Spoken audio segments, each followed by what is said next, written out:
শেষ মাসের গুরুত্ব কেন বেশি? বাংলায় একটা প্রবাদ আমরা বলি, শেষ ভালো যার সব ভালো তার। প্রথম ভালো যার সব ভালো তার না। কারণ একজন ব্যক্তি যদি প্রথম জীবনে খুব ভালো থাকে, শেষ জীবনে যদি কাফের মুশরিক মুনাফিক হয়ে যায়, তাহলে সে কাফের মুশরিক মুনাফিক বলে গণ্য, প্রথম জীবনের অংশ ধর্তব্য নয়।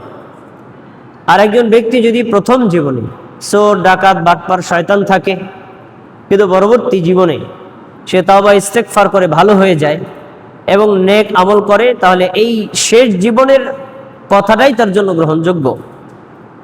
বছর যেহেতু শেষ হয় জিলহজ মাস দিয়ে, শেষ মাসটা আমরা যদি ভালোর মাধ্যমে বিদায় দিতে পারি, তাহলে আমাদের সবকিছুই ভালো হিসেবে গণ্য হবে। এখন এই শেষ মাসটা ভালোভাবে গণ্য করার জন্য আপনাকে জানতে হবে শেষ মাসে আমার করণীয় কি, শেষ মাসটার গুরুত্ব কি, এবং ওই আমলগুলো করতে গেলে আমার কি কি পদ্ধতি অবলম্বন করতে হবে। আল্লাহ তাআলা কোরআন মাজিদে তার কিছু সংক্ষিপ্ত কথা উল্লেখ করেছেন, আর আমাদের নবী মুহাম্মদ সাল্লাল্লাহু আলাইহি ওয়াসাল্লাম তার বিস্তারিত তথ্য উল্লেখ করেছেন। সাহাবীগণ সেগুলোকে নিজে বাস্তবায়ন করে তাবেঈদেরকে শিক্ষা দিয়েছেন।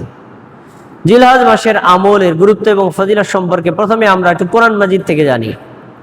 সূরাতুল ফজর 1, 2, 3, 4 চারটি আয়াতে আল্লাহ তাআলা বলেন, আউযু বিল্লাহি মিনাশ শাইতানির রাজীম, ওয়াল ফজরি ওয়া লায়ালিন আশর ওয়াশ শাফিঈ ওয়াল ওয়াতর। ওয়াল ফজর, ফজরের কসম, ওয়া লায়ালিন আশর, 10 রাতের কসম, ওয়াশ শাফিঈ, জোর দিনের কসম, ওয়াল ওয়িতরি, বেজোর দিনের কসম। এই যে সূরা ফজরের প্রথম 4টি আয়াতে আল্লাহ তাবারাকা ওয়া তাআলা 4টি বিষয়ের কসম করেছেন।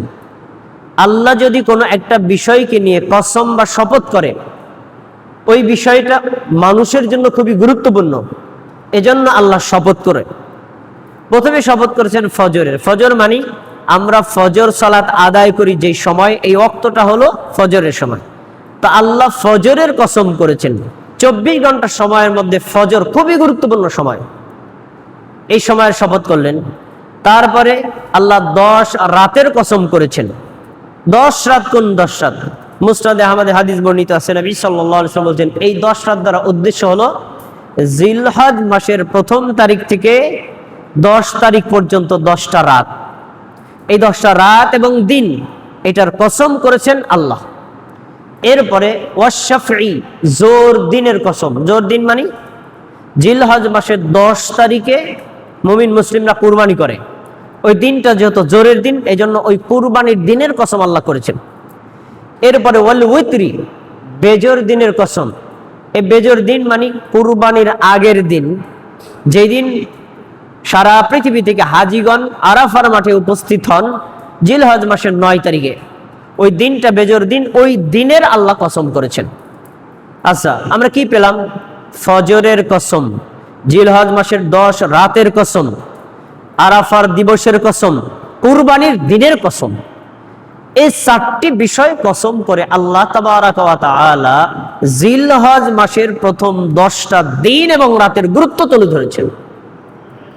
এখন প্রশ্ন হলো, এই রাত এবং দিনের গুরুত্ব কি? হাদিসে